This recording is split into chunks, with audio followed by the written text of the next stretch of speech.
To celebrate 115 Day, I've brought back my Wonder Weapon and perk posters for 1 day only. Check the link in the description and use code 115 for a 12% discount. Triarch have done it. Here we are, the 115 Day blog post. Let's see what is going on. And we got this incredibly interesting image to start it off. So it says January 15th is upon us once again. We've got plenty to celebrate with the zombies community. For those unfamiliar, January 15th or 115 Day is a special time where we take a moment to share a preview of what's to come in zombies, showcase some of our favorite creations from the community, and throw in a little double XP to top it all off. Now, we already know about all this, but Firebase Z unveiled. Here we go. Oh my god, we get a logo. That looks unbelievably cool.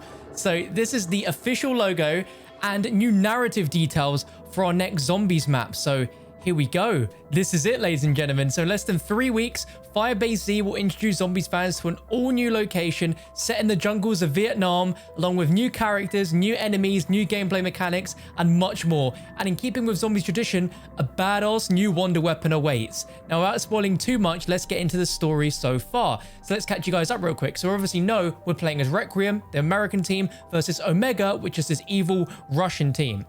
So dimensional breaches continue to open around the world as both Omega and Requiem work in the shadows to ensure the secrecy of their discoveries. The greater public remains blissfully unaware of this deadly new arms race between East and West. As the two sides continue to study the Dark Aether dimension and the Ethereum crystals found within, each strives for an advantage over the other in the ongoing Cold War. The bad news: Requiem has fallen behind. Omega Group's newest research outpost represents their resounding successes in harnessing Dark Aether technology for their own gains. Equipped with an on-site dimensional gateway, they've acquired the ability to send soldiers and other conscripts into the Dark Aether to harvest Ethereum crystals straight from the source. As a result, Omega Group's scientific breakthroughs in the last several months have far surpassed anything Requiem could have imagined. And here we get an... oh my god, that looks incredible. Doesn't that look like a room from the Snowy Ural Mountains mission? Like, that looks really familiar. It says Omega has developed new limitless power source. So they're using the Dark Aether crystals as actual power and energy, which is super fascinating. But here we go. Destination Outpost 25. With the destruction of the Projekt Endstation anomaly site in their wake, Gregory Weaver and the agents of Requiem turn their attention to a far greater threat, a new Dark Aether outbreak site in Southeast Asia. After learning Agent Maxis has been captured... no! Samantha's been captured by Omega Group. That is nuts. Weaver deploys Requiem strike team to infiltrate the facility where she's reportedly being held. Outpost 25. Oh my god. So we're actually coming to save Samantha in DLC 1. That is insane. Now, do we learn about R? Do we learn about R? Against all odds, Requiem forces will infiltrate the outpost to rendezvous with an Omega Group informant. So we don't know who they are, but they are an Omega Group informant, save Samantha Maxis, and above all else, survive the new horrors that await them in this abandoned research facility. So it's an abandoned research facility, and we know that we can teleport from one part of the map to the other. In the coming weeks, we'll have more Firebase Z story details, new intel reveals, and the official gameplay trailer to share in the lead up to the launch. In the meantime, let's dive into the additional content coming to zombies as season 1 continues. So we saw this image yesterday. So we're not getting a trailer today, unfortunately, but there is one coming soon. But did you guys see what I just saw there? New perk, Tombstone Soda, February 4th. So yes, the perk is indeed coming, Tombstone Soda. So what's new? Well, deciding on the next perk, the design team reviewed the full history of every perk and the ability from the past that's centered around death, and ultimately rolled them into an incredibly useful perk for Black Ops Cold War. Tombstone Soda is all about manipulating and cheating the consequences of death, and you'll need it against the forces waiting for you in Vietnam. Unlike its first incarnation in Black Ops 2, the new and improved Tombstone will now transform the player into a shadow within the Dark Aether after being downed. In this shadow form, you'll be equipped with weapons to help give you a fighting chance to revive yourself. However, if your health is reduced to 0 while in shadow form, you're dead. This legit is Tombstone, but it's not even Tombstone.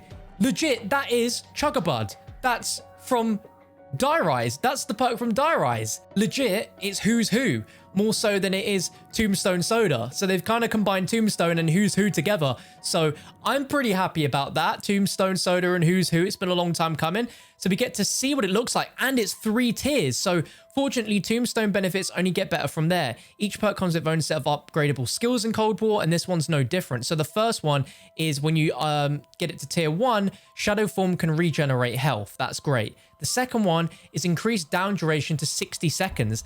That's pretty good straight away. So even if you can't revive yourself, you'll be downed for, I think, double the duration of a normal down, which is really useful. And on death, there we go. There's the original Tombstone Soda effect. On death, drop a Tombstone stash that saves your weapons, equipment, and resources. Can we give a clap for Treyarch, please? Finally, the one thing that I asked for with this perk returning is that you keep your salvage, because it's so difficult to get back when you had thousands of salvage and you die and you lose it all. This is amazing, Treyarch. Kudos to you on this one. That's a fantastic addition there. So yeah, we've spoken about all of those. You're able to grab a can from the Tombstone perk machine in Firebase Z, and you'll find it in the Dark Wonderfizz machine in D machine. When in doubt, just remember those timeless jingle lyrics.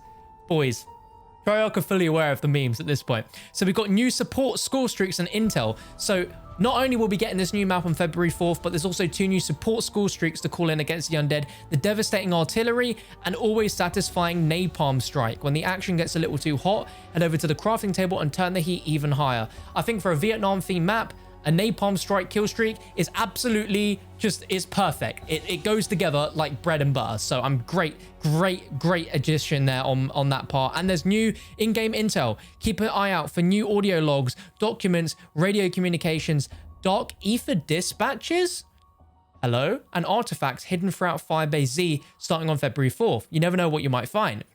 Friendly reminder, if you haven't discovered 100% of the in-game intel hidden within D Machine and Onslaught, now's the time to complete a collection before the story continues.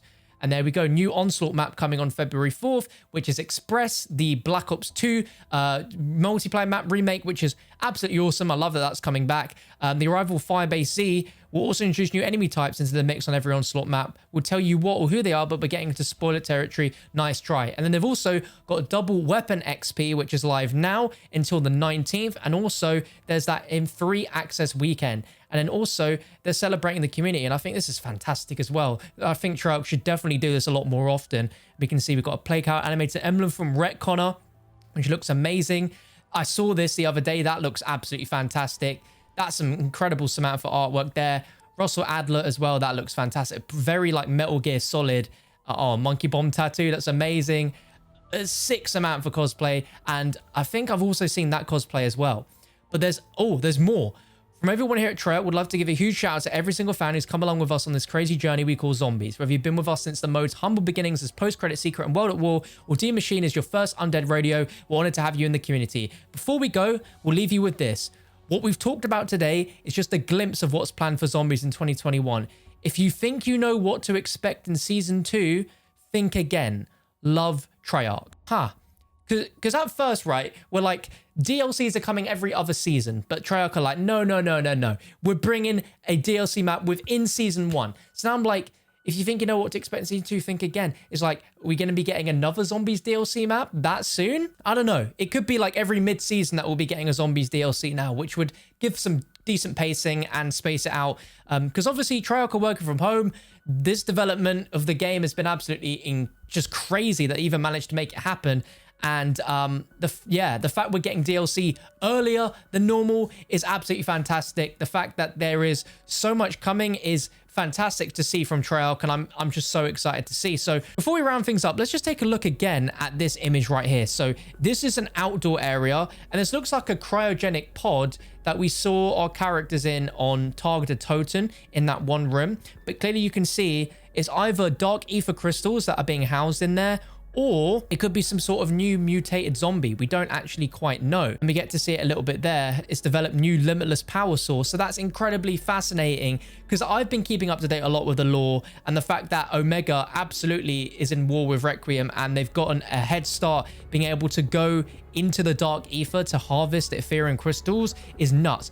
But the fact that it says send soldiers and other conscripts into the Dark Aether sounds like there's a potential there that they're sending in like half human, half zombie types into the Dark Aether, and they're bringing people that were stuck in the Dark Aether and have now, you know, mutated and evolved from being in there. Like we've seen stories from the intels of like Barbara, who has like crocodile-like features and sharp teeth, and could very well be the boss that we see here, because you can see the boss is actually made up of several different human faces. You can see right there, and you can also see right there It's disgusting. This is abomination made of like definitely Nova, like a Nova dog, as well as physical humans. I want to know in the comment section, what do you guys think of everything we got today from Treyarch? Are you happy that we got what we did for 115 Day? Were you expecting more? Were you expecting less? I'd love to know your thoughts and feedback on the map and everything Treyarch have given us so far in the comment section. You know, the moment we hear any more news, and we will be getting more news about this, including the gameplay trailer and many more things before the map releases, you need to be subscribed here to the channel